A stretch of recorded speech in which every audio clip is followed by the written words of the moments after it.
All right, well, trade talks kicking off as a tech blacklist with China gets, ticked on. Right now, stocks are off their worst levels of the day, but they are still down. The trade talks formally began on Thursday, as you know.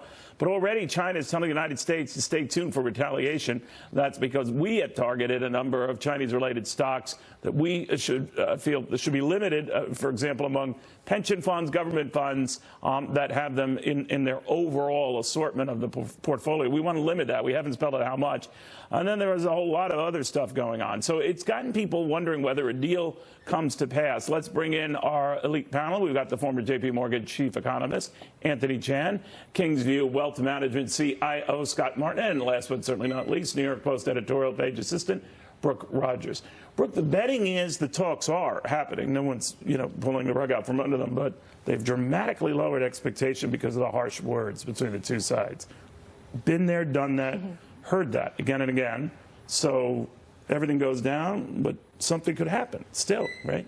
Yeah, I think that they could find middle ground. I think that even though I very much agree with the motivation behind the blacklist, I think it probably couldn't have come at a worse time. Maybe they should have waited until after. Why did they do that? Whatever its justification, why now? With the talk around the NBA manager who supported Hong Kong and then the capitulation from the NBA in that area, it could be that the U.S. Commerce Department just said we need to take a stand on this now. I'm not exactly sure why they chose to do it 2 days before a trade deal meeting, but it certainly was bad timing. Yeah, Scott, if you think about it, the NBA already was hoping to see a lot of its early pre-games broadcast across China. Now none of them are. That could change. But it's just a needless fight at the worst of times. It goes to show you how complicated this is getting, doesn't it? I mean, to Brooke's point, I don't know why it would have been timed like this. I mean, because usually China's the one that does the bad timing, and now we're doing that. It's almost like showing that we can be just as bad. Who did it first? I think when they walked away from the deal, they agreed to it. That was it. That was like, okay, we got a deal, and then we're like, well, wait, we changed our mind. So yeah, it's totally a personal foul too on the United States, if I may say, because I see what you did there. I see what you did there. We went right through the hoop. And here's the other thing. I also think, though, Neil, too, it goes to show China, hey, we're willing to play your game, too, if you guys want to test us. Yeah. Anthony, I'm looking at this, though. Hopes rise and fall for the markets based on the sentiment for a trade deal, whether that one comes to pass. What's interesting, the trade-related stocks always take it on the chin if there are doubts about that. They rise when there are no doubts about that. But I'm noticing it's spreading to vulnerable issues. Financials more get hit. Technology always gets hit, but you're seeing it extend to more groups. And I'm wondering what that's telling us. Well, that's telling you that there are some risks. It's similar with the ISM manufacturing getting weaker and some of the spillover into services. If the economy gets weaker, of course, those cyclical sectors like financials, industrials, they're all going to get hit, and you're seeing that. As to the strategy, to your previous point, I think it's guns blazing. It's part of a strategy. Initially, the Chinese said they may not be interested in a grand deal. There may be something of a smaller deal. And, of course, we know the president doesn't want a smaller deal. Although he might have blinked on that, right? He seemed to intimate that. You continue to see that. But if you really read in between the lines, his preference is for a bigger deal. He may have to settle for a smaller deal. And, in fact, all indications suggest that that's all we can get at best is a smaller deal. But I think that's the reason for the U.S. But what will the markets do if it's a smaller deal? Better a small deal than no deal? I would sell it. I would sell it. I think if the markets rally, I'd sell into it, Neil. And I think Anthony's right. I don't think Trump. I mean, can you imagine the media saying Trump took a small deal on China? Like if that was in the headlines? Well, he certainly hinted at that yesterday, Brooke. I'm not putting words in his mouth, but he was vehement when I want a big deal. I prefer a big deal. Now he's kind of hedging a little bit. Now, maybe that's the way he should have gone from the very beginning. If that is the case, he could have scored a deal like that months ago, maybe a year ago. But play this out. If it is a limited deal. I think that this game has gone on for so long that he's probably realizing now that this can't drag on much further. He probably doesn't want to drag on much further into the election season. Do you think the impeachment thing is pushing him? I think it's certainly weighing on his mind, and it should be. He's kind of losing his chips, the chips that he was able to play. And I think that if he does take a narrow deal, it probably will be played against him in the media. They'll probably say, oh, he talked a big game, and then he took this narrow deal. But at the same time, it's probably what's best for our economy at this point. So in the end, we don't change China's behavior. And illustrative of that is how China rules the roost with this intimidation. Look at this NBA thing. They got those guys clicking in their boots. That's true, but let's not lose sight of the fact that even if it's a limited or a smaller deal, it's not clear that the U.S. or the president will sell it as a small deal.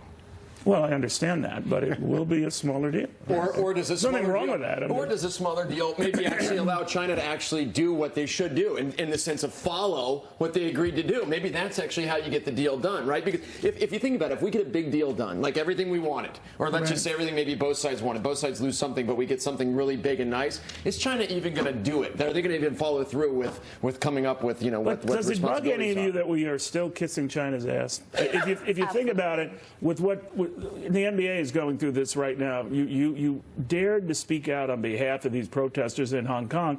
We're going to shut you down in China. I mean, this is the same reason why Google redoes its entire code to satisfy the Chinese audience. And I'm just thinking, man up, people, right? I mean, it's pathetic. I think the NBA showed that they were weak. The general manager of the Houston Rockets, he put out a statement in support of Hong Kong.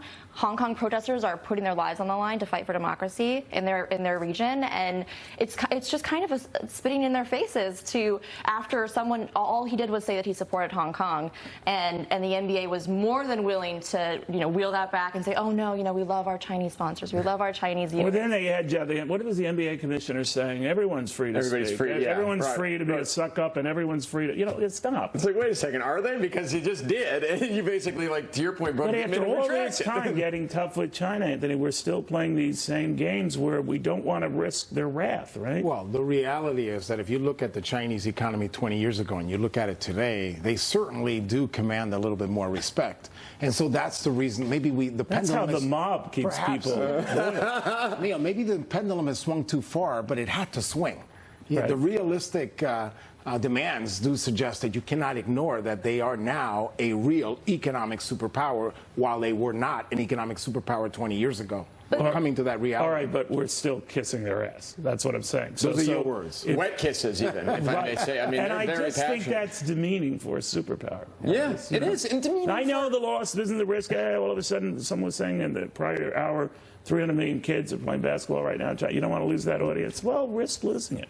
The extent to which China violates human rights, they are imprisoning hundreds of thousands of Muslims. They are reportedly harvesting organs from their political detainees. They're oppressing democracy in Hong Kong. The fact that we just overlook this because of an economic issue, I think, the United States is supposed to be pro-democracy. We're supposed to stand for human rights. What are we doing? Why are we capitulating in this way? Well, part of the reason is that through the economic pushes we make, they'll change their ways, but they generally don't. I mean, I had one dissident from Tiananmen Square on, Anthony, earlier this week, who was saying they're going to respond the same way they did there to Hong Kong if this Hong Kong thing doesn't, calm down. And when I mentioned, well, now they're a big economic power, to your point, they won't risk it. Says at their core, they will, because that's who they are. And in fact, I was recently in South Korea, and they've said that all the countries around are, in fact, adding a lot of deference to China because of their size. Now, whether that's justified or not, it's the reality. But some of them are benefiting too, like Vietnam and Thailand and some of these. Absolutely. Right? Singapore. Yeah. And that's the weird thing, Neil. You talked about how if we're going to take, this was actually almost maybe an opportunity for the NBA to kind of step up and say, hey, you know what? We agree with what the Houston Rockets general manager said. And just take a chance to say, fine, we realize all the kids are playing basketball in China and the games that were coming up and whatnot. But China, you've got to do the right thing here, because to your point, I agree, Hong Kong is going to go off the rails. And this isn't like a controversial statement. Clearly in Hong Kong, those protesters, those folks need to be defended as far as they need help. They need to be supported. And this wasn't an outlandish statement, and they're not. Yeah. Now, what helps us, I guess, is the fact that all their controversies notwithstanding, they supposedly need a deal more than we do. I'm not so sure of that. Yeah, I think that the rhetoric coming from the White House is that they need a deal more than we do, but I don't know. Looking at the way that our stock market has moved and their stock market has moved, it seems like they are in a very strong position to negotiate. And I think that the reason why the president is hedging his rhetoric around this is because he knows going into it that he's not going to get the win he thinks he's going to get. But any win would be no win. Right? That's when it comes to probably not. And I think, though, contrary to Brooke, though, I think if you look at the Chinese stock market, Chinese economy, the impact's been bigger on their end so far. But I do believe that it's slowly kind of starting to even itself out, maybe a little bit more with the U.S. Our stock market can't get to new highs without probably a trade deal done. But at least so far, I believe the Chinese markets are taking it more on the chin than we are. They are indeed. Yeah. They are indeed. All right, we're going to take a quick break here. We're also going to be looking